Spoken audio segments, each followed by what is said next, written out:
Thank you Jesus. ಸರ್ವಶಕ್ತನಾದ ಯೇಸು ಕ್ರಿಸ್ತನೇ ನಿಮಗೆ ಸ್ತೋತ್ರವಾಗಲಿ. ಈ ರಾತ್ರಿ ಸಮಯದಲ್ಲಿ ನಿಮ್ಮ ಮಗನಿಗೆ ಪ್ರಾರ್ಥಿಸ್ತೇನೆ, ಮಂಜು ಬ್ರದರ್ಗಾಗಿ ಇವರನ್ನು ಆಶೀರ್ವದಿಸು. ಹೌದು ಕರ್ತನೆ, ಇವರಿರುವಂಥ ಎಲ್ಲ ಶರೀರದ ಕಾಯಿಲೆಗಳನ್ನು ಬಿಡುಗಡೆ ಆಗಲಿ. ಯೇಸು ನಾಮದಲ್ಲಿ ಇವರಿಗೆ ಒಳ್ಳೆಯ ಆರೋಗ್ಯ ಬಲ ಕೊಟ್ಟು ಈ ಒಂದು ವಯಸ್ಸಿನಲ್ಲಿ ಕರ್ತನೆ ದುಡಿಯುವಂಥ ಶಕ್ತಿ ಹೆಚ್ಚಾಗಲಿ. ಇವರನ್ನು ಇವರ ಮಕ್ಕಳನ್ನು ಆಶೀರ್ವಾದ ಮಾಡು. ತಂದೆ ಮಕ್ಕಳ ಮಧ್ಯದಲ್ಲಿರುವಂಥ ಆ ಭೇದ ಭಾವ, ಮನಸ್ತಾಪ, ವೈಮನಸ್ಸೆಲ್ಲ ತೆಗೆದುಹಾಕು ಕರ್ತನೆ. ಇವರನ್ನು ಆಶೀರ್ವಾದ ಮಾಡು. ಹೌದು ಕರ್ತನೆ, ತಂದೆ ತಾಯಿಗಳಿಗೆ ಕರ್ತನೆ ನಿಮ್ಮ ಮಕ್ಕಳ ಮನಸ್ಸು ನೋಯಿಸಬೇಡ ಅಂತ ಹೇಳಿದೆ ಕರ್ತನೆ.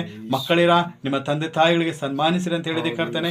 ಇವರನ್ನು ಮಕ್ಕಳಿಗೆ ಪ್ರೀತಿಸುವಂತ ಆಶೀರ್ವಾದ ಮಾಡು ಕರ್ತನೆ. ಮತ್ತು ಇವರ ಮಕ್ಕಳಿಗೆ ಕೂಡ ಇವರನ್ನು ಹೌದು ಕರ್ತನೆ ಸನ್ಮಾನಿಸುವಂತ ಆ ಮನಸ್ಸು ಇವರ ಮಕ್ಕಳಲ್ಲಿ ಅನುಗ್ರಹಿಸು ಕರ್ತನೆ. ಅತಿ ಶೀಘ್ರದಲ್ಲಿ ಕುಟುಂಬ ಸಹಿತವಾಗಿ ಇವರು ವಾಸ ಮಾಡುವಂತೆ ಆಶೀರ್ವಾದ ಮಾಡು. ಯೇಸು ನಾಮದಲ್ಲಿ ಇವರಿಗೆ ಆರೋಗ್ಯ ಬಲ ಕೊಟ್ಟು ನಡೆಸು. ಮಂಜಣ್ಣವ್ರು ಮಾಡುವಂಥ ಎಲ್ಲ ಒಂದು ಕೆಲಸದಲ್ಲಿ ಸಮೃದ್ಧಿ ಕೊಟ್ಟು ಬರ್ಕತ್ ಕೊಟ್ಟು ನಿನ್ನ ಮಹಿಮೆಯಿಂದ ತುಂಬಿಸಿ ನಡೆಸಬೇಕಂತ ಪ್ರಾರ್ಥನೆ. ಈ ಮನೆ ನಿನ್ನ ಬೆಂಕಿಯಾಗಿ ಮಾರ್ಪಡಿಸು.